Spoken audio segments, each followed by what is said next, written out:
স্বাধীনতা সংগ্রামের এক চিরস্মরণীয় কিংবদন্তি নেতা নেতাজি সুভাষচন্দ্র বসু। নেতাজি সুভাষচন্দ্রের শৌর্য ও আপোষহীন রণনীতির জন্য তাকে ভারতব্যাপী জনপ্রিয়তার শীর্ষে পৌঁছে দেয়। নমস্কার, রবীন্দ্রনাথ ঘোষ বাচিক সংসদ থেকে উপস্থিত সকলকে জানাই শুভেচ্ছা ও শ্রদ্ধা। আজ আমাদের নিবেদন আমাদের তুমি। ভারতবর্ষের বীর পুত্র সুভাষ, যার নাম, রক্তে যার দেশভক্তি সর্বদা বিরাজমান। ভারতবর্ষ স্বাধীন আজ, যার বিপ্লবী মন্ত্রে, তার আদর্শে উজ্জীবিত সমগ্র সমাজতন্ত্রে। রক্তের বিনিময়ে স্বাধীন ভারতের উক্তি, চরমপন্থী মনোভাব, রক্তে উজ্জ্বল্য দেশভক্তি। বিশ্বভুবন ভ্রমণ করেছ শান্তি শক্তির খোঁজে, সত্যের মহাগ্রন্থে পুনর্গঠন আজাদ হিন্দ ফৌজে।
চরমপন্থী যুবনেতা সুভাষচন্দ্রের কাম্য ছিল ব্রিটিশ নিয়ন্ত্রণমুক্ত পূর্ণ স্বাধীনতা।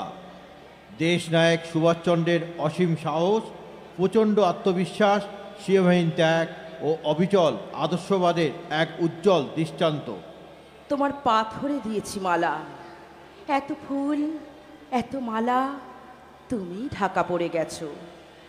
তুমি পাথর না হলে রাগ করতে।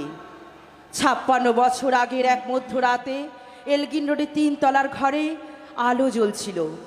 চাঁদের এক ছায়ামূর্তি পায়চারি করছিল অবিরাম। বাইরের রাস্তায় ইংরেজ পুলিশের চর সতর্ক সজাগ চোখে দেখছিল। তুমি তখন অন্ধকার চিরে ছুটে চলেছ আলোর পথে। দেশের মানুষ, কাকপক্ষী কেউ টের পায়নি। পৃথিবীর এপাড়া ও পাড়া সব মাটিতে তোমার অনশ্বর পায়ের ছাপ, সব রাইফেলে তোমার বুকের বারুদ, সব কুচকাওয়াজে তোমার সেনার ছন্দ। পরশ পাথরের মতো স্বাধীনতাকে খুঁজছে তোমার অন্তরে লুকিয়ে থাকা খেপা। তোমার গন্তব্য ছিল স্বাধীনতা, তোমার পথ ছিল স্বাধীনতা, তোমার স্বপ্ন ছিল স্বাধীনতা, তোমার প্রেম ছিল স্বাধীনতা। স্বাধীনতা তুমি বন্ধুর হাতে তারার মতন জলজলে এক রঙিন পোস্টার। স্বাধীনতা তুমি গৃহিণীর ঘন খোলা কালো চুলে হাওয়ায় হাওয়ায় বুনো উদ্দাম। স্বাধীনতা আমি এক কাল পোশাকির দিগন্ত জোড়া মত্ত ঝাপটা। স্বাধীনতা তুমি উজানে ছড়ানো মায়ের শুভ্র শান্তির কাপন। 56 বছর আগের এক মধ্যরাতে পরাধীন এই দেশ ছেড়ে তুমি চলে গিয়েছিলে স্বাধীন এক স্বদেশে ফিরে আসার স্বপ্ন নিয়ে। তুমি ফিরে আসনি, স্বাধীনতা এসেছে। 56 বছর ধরে তুমি পাথর হয়ে আছো। 56 বছর ধরে ভারতবর্ষ অধীর অপেক্ষায় কান পেতে আছে। ফিরে এসো তুমি, হে বীর নেতাজি। বলবো না কখনো, বলবো না তুমি উদ্ধার করো, ফিরে এসো একবার। কেন তা বলবো? আমরা নিজেরা করবো না কিচ্ছুটি? দেশ রক্ষার যত দায় তারই, নয়তো কারোর। আর সহজ ছিল না সে পথ, জানি তা। সে পথ অজানা ছিল।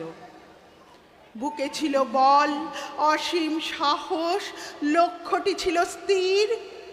আকাঙ্ক্ষা ছিল পরাধীনতার শিকল ছিঁড়তে হবে। অবতার হতে চাননি সুভাষ, চাননি সাজতে বীর। কারাগারের ভিতর পড়েছিল জ্যোৎস্না। বাইরে হাওয়া, ভীষণ হাওয়া। সেই হাওয়ায় নশ্বরতার গন্ধ। তবুও ফাঁসির আগে দীনেশ গুপ্ত চিঠি লিখেছিল তার বৌদিকে, আমি অমর, আমাকে মারিবার সাধ্য কাহারও নাই। মধ্যরাত্রি, আর বেশি দেরি নেই। প্রহরের ঘণ্টা বাজে, শান্তিও ক্লান্ত হয়। শিয়রের কাছে এসে মৃত্যুও বিমর্ষ বোধ করে। কন্ডেম সেলে বসে প্রদ্যুৎ ভট্টাচার্য লিখছে, মা, তোমার প্রদ্যুৎ কি কখনো মরতে পারে? আজ চারদিকে চেয়ে দেখো, লক্ষ প্রদ্যুৎ তোমার দিকে চেয়ে হাসছে। আমি বেঁচেই রইলাম মা, অক্ষয়। স্বাধীনতার জন্য কত মহান সাহসী সন্তানকে হারিয়েছে ভারত মাতা। নেতাজি হলেন ভারত মাতার বীর সন্তান। তুমি না থাকলে, হে বীর সংগ্রামী, ভারতবর্ষ স্বাধীন হতো না। ফিরে এসো বীর, ফিরে এসো।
ধন্যবাদ, ধন্যবাদ জানাই ঐতিহ্যময় সুভাষ মেলার সকলকে। রবীন্দ্রনাথ ঘোষ বাচিক সংসদের পরিবেশনা এখানেই শেষ হলো।